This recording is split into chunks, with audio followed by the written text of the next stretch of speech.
The ideal body shape for women has been constantly changing throughout history.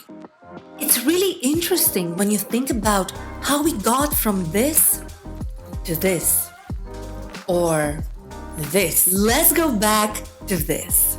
The body ideal changes every time, every year. So let's explore bodies, naked bodies, edgy bodies, the ideal bodies of women in history. The Paleolithic Era.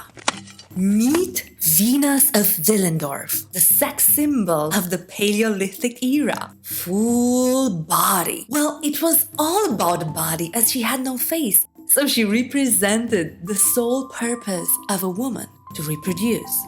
Very wide hips meant that she could carry many children.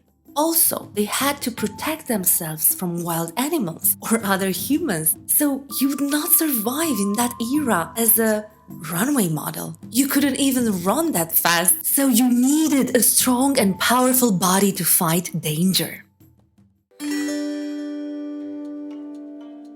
Ancient Egypt. In ancient Egypt, things changed.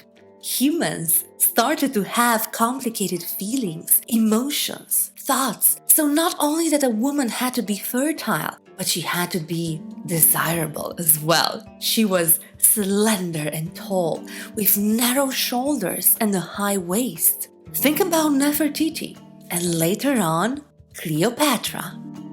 Cleopatra may have been charming and had a really great sex appeal, but beauty wasn't her biggest asset. She was incredibly smart. She spoke like a dozen languages. She was educated in philosophy, mathematics, astronomy. So darling, if you've got the smarts, you've got everything. A beautiful mind is sexy in any era. The ideal body changes. The level of intellect, never. Unlike modern times, in ancient Egypt, women were encouraged in their independence and beauty. Their society was a sex-positive environment, and there was no shame for a woman if she divorced her husband and moved on to another. Ancient Greece. On the other hand, in ancient Greece, a woman was not seen as beautiful as a man. They worshipped the male body. As you can see from all the statues from those times, they were actually saying that women's bodies are disfigured versions of men. Can you imagine that? It was also when the Greek philosopher Plato coined the golden ratio, a term used even today for judging how beautiful a face is based on its symmetry. So the ideal body in ancient Greece was plump, full bodies with ample bosoms, big backs, and thick thighs and arms. Again, the ultimate symbol of fertility. Ancient Rome. Ancient Roman women were complicated, and they had a long list of beauty ideals to check off. Are you ready? Let's go. Being slim, yet robust, strong, healthy, athletic. High, round, youthful breasts. They didn't have plastic surgery back then, so that's a high standard. Narrow shoulders, small waist, wide hips and thighs. Long, hairless legs, rosy lips and cheeks for a healthy, joyful look. Sounds good, but obviously this look was not achievable by most women. So they wore plenty of cosmetics, wrapped their waist to make it smaller, and guess what happened with their breasts? They wore different garments to support them, as the bra as we know it today has not been yet invented. Let's travel in time and reach medieval Europe, the terrible dark ages when the world experienced such a huge decline. If the Greeks, the Romans, and the Egyptians celebrated the human body, early Christians saw it as a weakness, something not to be praised and prone to sin. It was also prone to diseases and illness, and the only ideal was to have a body. An intact body with no signs of plague. Basically, just to be alive. That was enough. That was the beauty standard. Just be alive and have a body. Luckily, things slowly changed in the 15th century, where one of the weirdest trends in the history of fashion was born: being pregnant.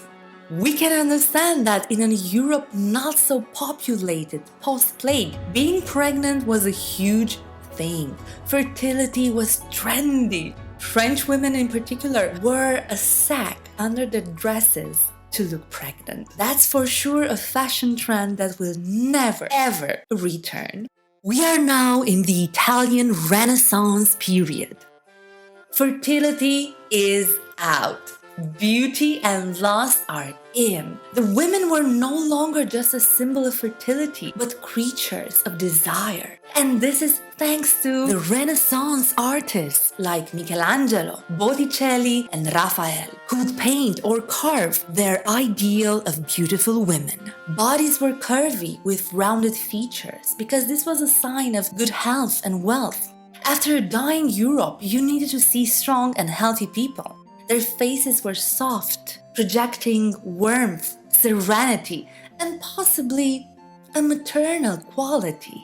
During the Italian Renaissance, the wife reflected the husband's status. So a full body meant plenty of food on the table, light hair and light skin, meant she's not working outside in the sun, she takes good care of herself, and she is treated nicely. Actually, light skin was seen as a superior quality many years from then. The lighter the skin, the higher the rank. It was Coco Chanel who made it fashionable to have a tan, completely by accident. Now we are in the Victorian England. The era of corsets and wide bell-shaped dresses. Can you imagine having to get up 3 hours earlier just to get dressed up for the day? Well, there was no social media, so they did have more time to waste.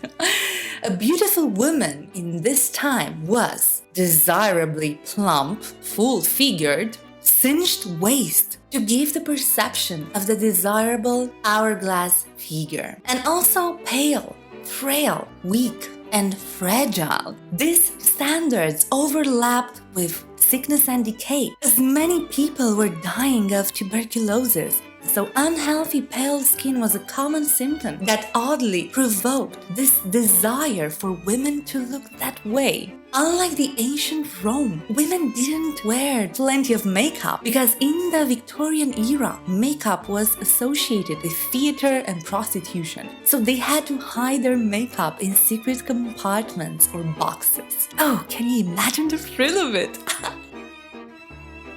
Thank you for watching this video. Make sure to like, share, and subscribe for more fun facts and inspirational videos.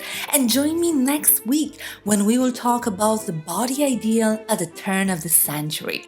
Keep in mind that your body is right.